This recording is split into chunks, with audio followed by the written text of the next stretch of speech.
Merlin, welcome. Thanks for joining. Hi, Bob. It's a pleasure to be here. Listen, I'm going to do a quick introduction, and I know I'm going to pass it to you. We're really looking forward to you wrapping up our second half of the day. We're excited to have you. So you're Merlin Stevenson, Vice President and Head of Automotive in EMEA. Are you residing in EMEA or are you here in the US? I'm actually German, so I can clarify the topic on Kundenbegeisterung. Yeah, I live in Germany. I am in Germany. I'm representing GP Global, but there was a Kathy had to unfortunately cancel short notice. But I'll be there to cover the topics, and I might give you some additional insights into the European automotive space. I love it. I've been out of the country twice, one to New Zealand and the other one to Stuttgart, where our good friends live, and beautiful, beautiful country. So you not only lead automotive, but you're tasked with refining, the GP strategies in terms of transforming. Done a lot of talking today, so I'm getting there. Solutions as well as defining innovative solutions. So I don't want to steal your thunder. I'm going to pass it over to you, and then I will jump on with about 5 minutes to go, and we'll answer any questions that we have, as well as I will have a couple after listening to your presentation. Great. If there's anything urgent, people can put it in, and you can also interrupt me because sometimes it's even more precise. But it's a pleasure being the final speech and actually closing off for today. Been a long day here. It's 9 p.m. and I want to talk about, and let me know, I think you can see my presentation now because I can't see it. Yes, you see it. About how people are key to the automotive retail transformation. And I want to start with the general disruption of the automotive industry. Before I talk about the retail and how it is in flux, I will touch quite a lot of points Michelle pointed out, or also Paul pointed out earlier, and when I close about how to impact the people. So when I talk about, my clicker ain't working. When I talk about the drivers for transformation, we at GP think that the automotive industry is one of the most highly disrupted industries in the world because the complete value chain is disrupted. The mobility revolution is leading to the case that it's changed how cars are being developed, engineered, sold, marketed, used, and serviced. So there's disruption of the whole process of the automotive value chain. And it already starts with the development, the engineering, and the production. We're all talking about EVs and ICE. So there's a whole new skill set relevant for the people when it comes to producing battery technology or electric vehicles. And at the same time, producing cars and later on servicing is now more and more about software and hardware. We need to develop tech. So the skill set required in an automotive manufacturer and later on is not only mechanical engineering, how it used to be, it's also agile programming. And if you think of one of the highest valued car companies, Tesla is actually also considered a tech company. And all the bigger European brands, and I think also Ford, are going in the same direction of setting up their own software company.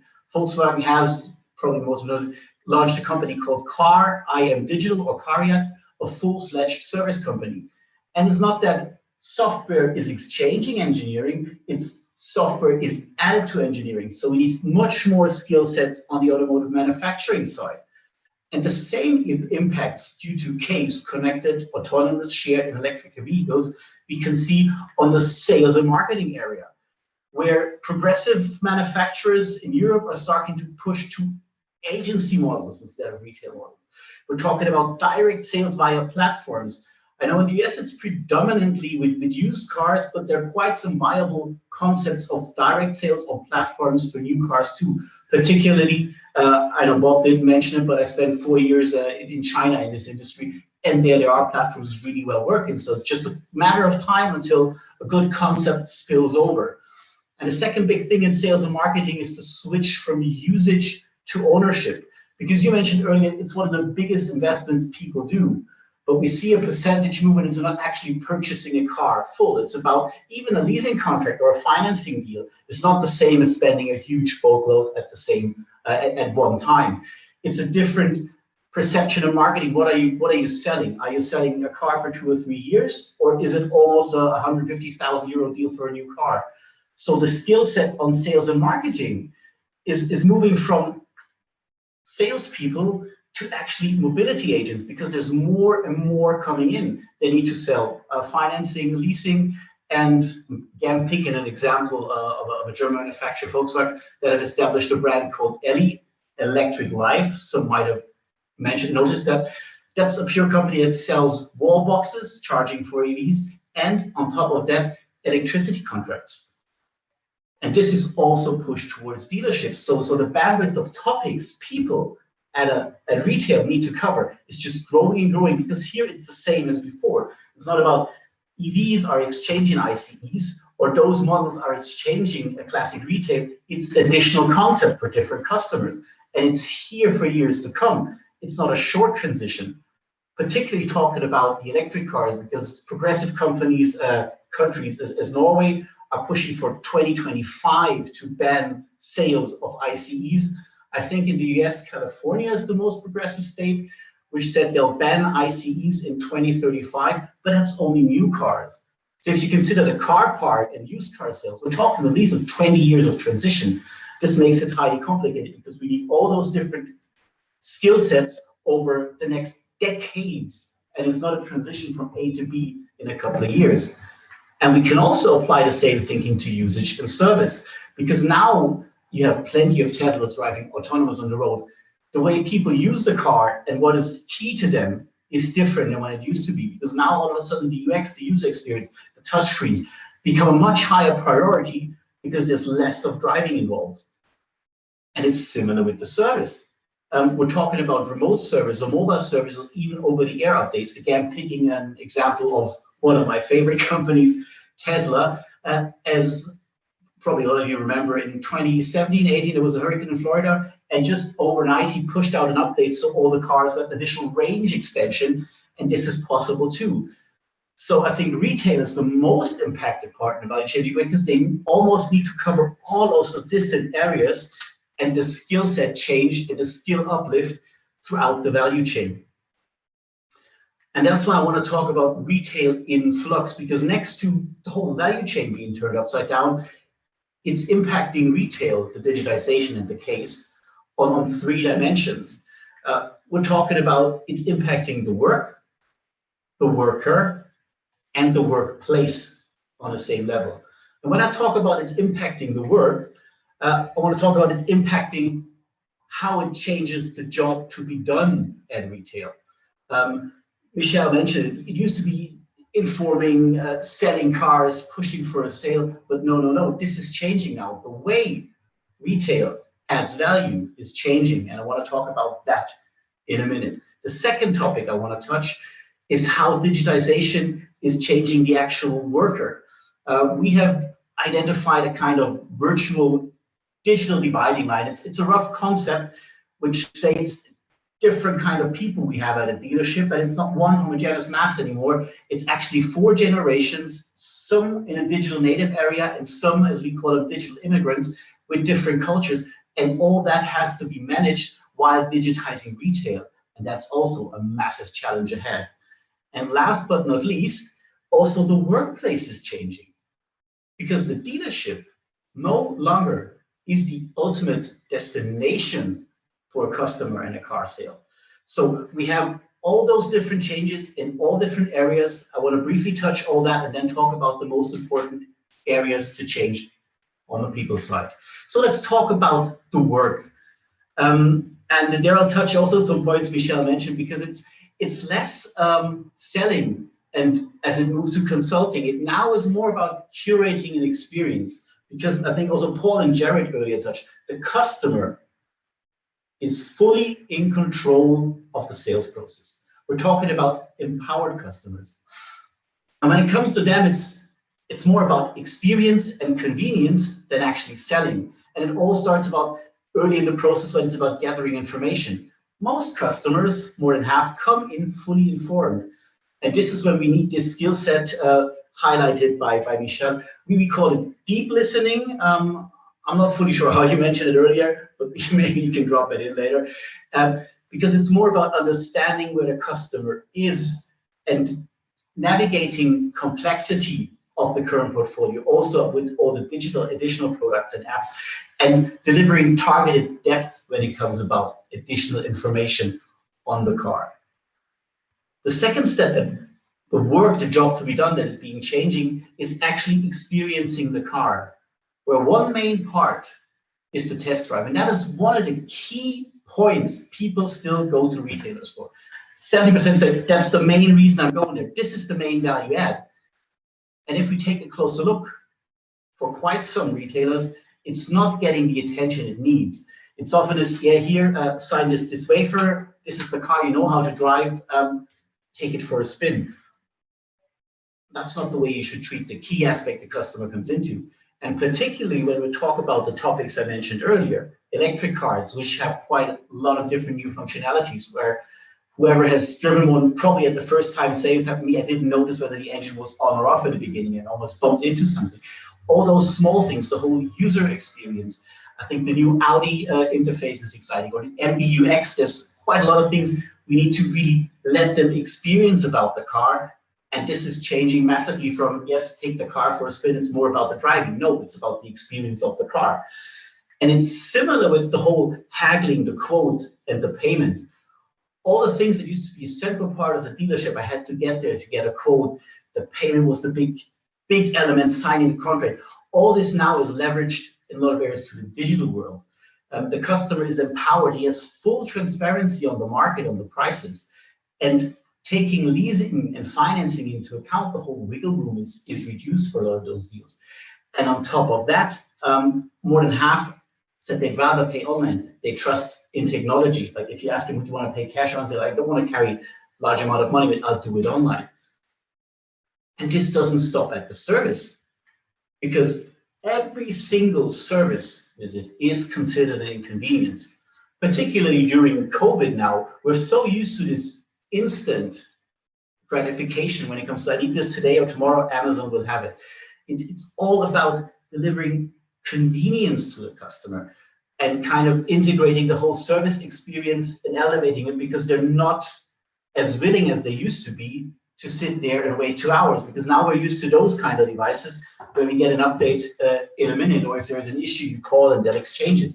So there's the whole job to be done at the dealership is more about curating and personalizing the path for the customer the way he wants it to run.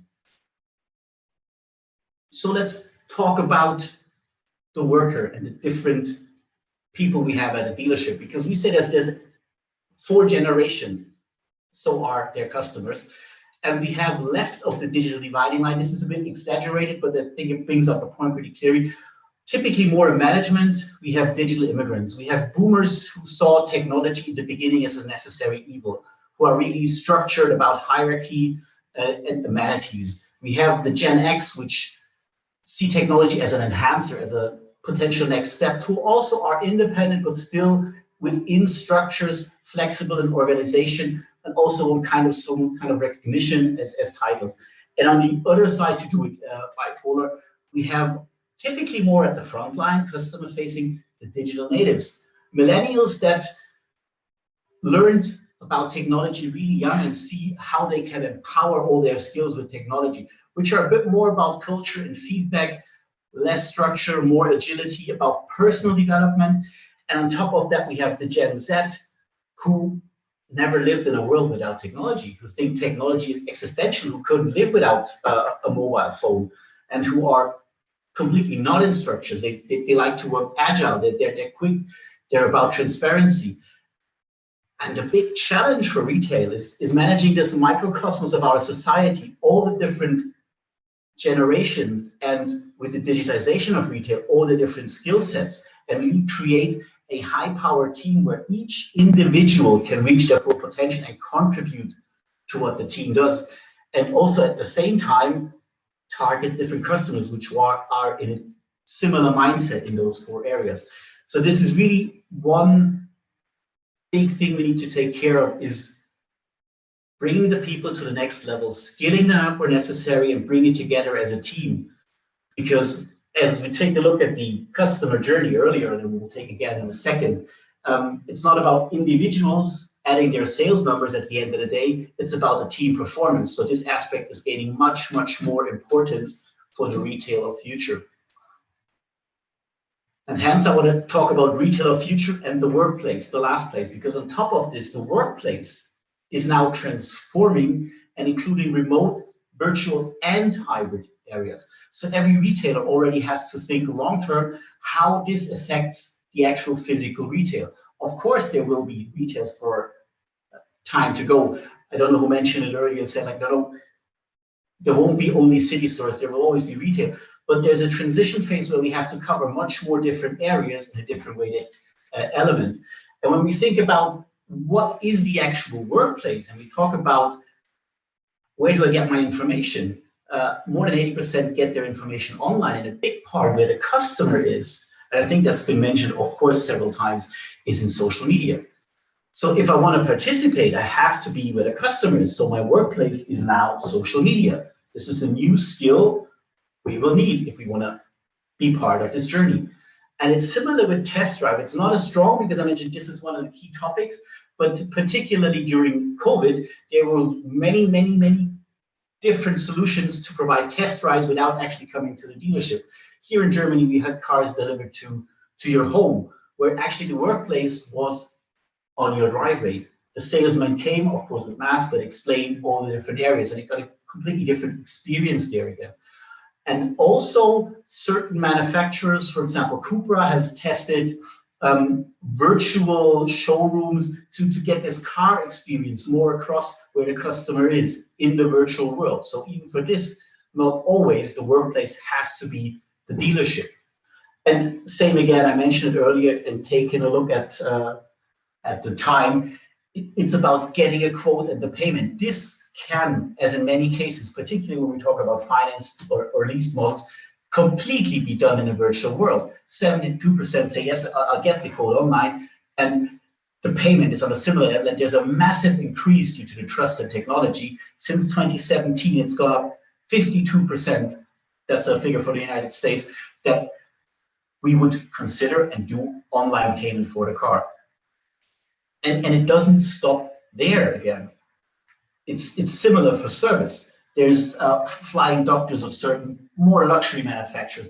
A lot of stuff could be done remote, and we have all the software solutions where the acceptance is, and some players already have it, where there is a car issue, which nowadays often is a software issue, you could actually fix without a visit in the dealership.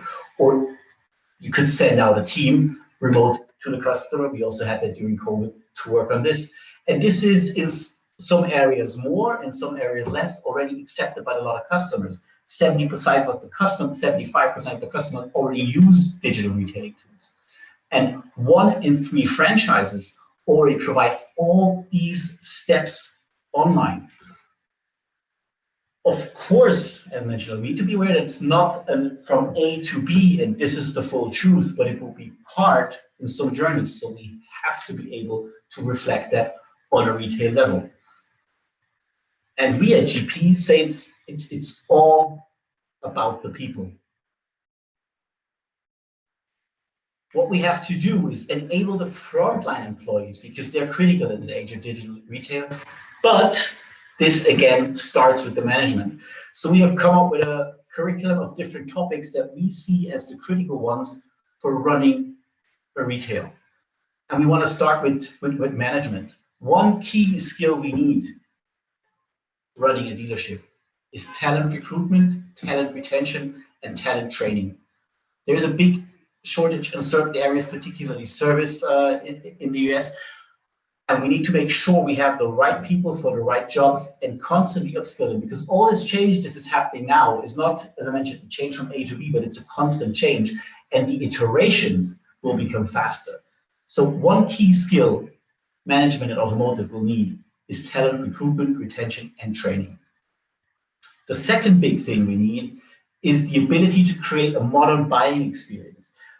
What we mean with this is basically identifying all the different omni-channel touch points to identify where are the customers for my specific dealership or region, and where do I have touch points with them so I can address it later to my team. And as we mentioned, due to the big topic of this generational topics, we need to talk about leadership, because running a team with so many different skills from so many different generations is is key to success in any business. Their retail is no different than any other company, but it's critical for the success of the future. Frontline employees focusing more on sales need to be enabled in virtual selling. This starts with using simple sales tools, being in a conference like this, in a sales talk to a customer, using different virtual elements, digital elements, or potentially even social media skills. How do I represent my dealership in Facebook, Instagram, or even TikTok if I have a specifically young target audience. And a key skill for us is changing the mindset, changing the skill set from being a contributor, as I mentioned, like delivering my daily sales figures, to being almost a team leader, because in an agile environment, you're taking the lead for a certain area as the process is divided on a different basis. So everybody is sometimes leading in a certain area. This is working as a team, one critical skill set. And something the team has developed together is a concept of bringing more customers in to the dealerships again. And all this needs to be underlined by the data and the technology. We had a speech about how we can leverage technology with iPads, retail solutions. This is really key.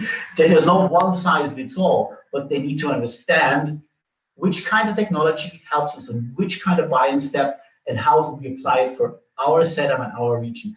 And on top of that, of course, because only having the technology, not understanding the data it provides, how do we use the data for making the decisions? And it's not only about when do I close the deal, but it's like, as also Michelle mentioned in her last point, it's like, what kind of information and step do I bring towards the customers? Because despite digital in the process being more distant from the customer, all the data we have due to digitization is actually bringing us closer to the customer. We just need to use it properly. And we really need to honor the trust customers are giving us with providing this data, this valuable asset for free, and sometimes because of using digital tools. So there's a whole big set of skill sets. There's quite some more we could talk about later. But we at GP put this together in a concept we call Automotive Retail Academy, where we touch all those elements, and we are currently started running cohorts for management to teach on this level. So if you have questions to anything on the presentation, any element in this Retail Academy, feel free to reach out to us later in the booth. Bob, you're back. Merlin, I tell you what, I took a bunch of notes. In fact, I need to get your contact information because for those of you familiar with Clubhouse, there was a conversation this morning. It's a number of dealers that join a room every morning called the Modern Day Car Sale. And today's topic, coincidentally, was about leadership and training of the leadership to be able to pass down to the people that represent the brand or ultimately sell the car. So would love to get your information and congratulations. So here are a couple of things that I loved before we close out this session. The concept of consultation moving to curation, right? Moving to curating all of that information that is needed to keep the buyer in control, but help them facilitate the decision that they need to make. And I never really thought about the multi-generations that we have in the business today and having to speak to them differently based off of their generation, frankly, right? And how they were raised. So kudos. It's strongly simplified and stereotype, but I think it's just that having this mindset of being aware of the different areas is really important, particularly on a retailer who is a microcosm of its own. Well, and we know the baby boomers and the millennials don't get along, so we probably have to talk to them a little bit differently. And I say that as a joke, but obviously that's the ongoing online joke. And, you know, I'll close when you talked about it's about the people. And that's what the conversation this morning was about. But we've had this conversation a number of times. And there's a dealership out in Albuquerque, New Mexico called Power Ford, and they just renovated their store, spent quite a bit of money for those of you that know the cost of renovating a dealership. But one of their main focuses was an employee lounge. making sure that the employees had a place to go to relax and enjoy and decompress and focus, et cetera. And I thought that was probably one of the most fantastic moves that I've heard as it relates to an in-store people process or destination, whatever you want to call it. So I loved everything about this presentation. I want to connect with you because I think you've got great value to this room. And I invite everybody who's on the line to this room. It goes on every morning. It's called Modern Day Sales. And it's just a great. So Merlin, we don't have questions, so we need to move. We got to move on. Sorry to close out. No problem. I'll be in the booth.